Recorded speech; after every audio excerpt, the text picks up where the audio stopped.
আজকে আমি দেখাবো C major chord. C major কর্ডটা আমরা কীভাবে ধরবো, এবং এখনই আমি এমনভাবে ধরবো যেন পরবর্তীকালে সি মেজর অন্য কোনো কর্ডে যেতে হলে আমার প্রবলেমটা না হয়। চলো তাহলে আমরা সি মেজর কর্ডটা দেখে নিই কীভাবে ধরবো। সি মেজর কর্ডে আমাদের 4টে ফিঙ্গার কাজে লাগবে।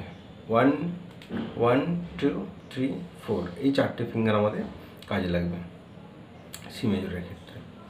চলো তাহলে কি করে ধরি। আমাদের 1 নম্বর ফিঙ্গার থাকবে, 2 নম্বর স্ট্রিং 1 নম্বর ফ্রেটে আমি আমার 1 নম্বর ফিঙ্গারটা বসাবো। এই যে 2 নম্বর স্ট্রিং 1 নম্বর ফ্রেটে।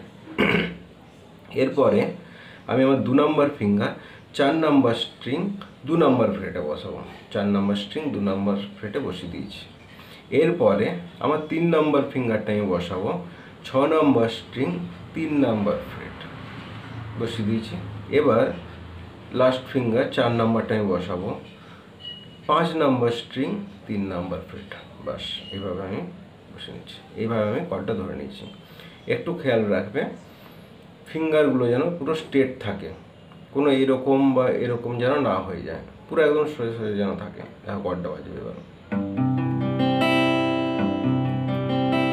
এই কর্ডটা যখন আমি স্ট্রামিং করব ডাউন ডাউন ডাউন ডাউন, তখন আমি এইভাবেই চেঞ্জ করব, যে ফার্স্টে একটা দেব, ফার্স্ট করবো স্ট্রামিং, 2 দেব, 2 নম্বর করবো, 3 দেব, 4 দেবো, 4, এইভাবে প্র্যাকটিস করবো।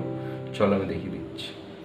1 and 2 and 3 and 4 and 1 and 2 and 3 and 4 and 1 and 2 and 3 and 4 and 1 and 2 and 3 and 4 and, ঠিক এইভাবে প্র্যাকটিস করো।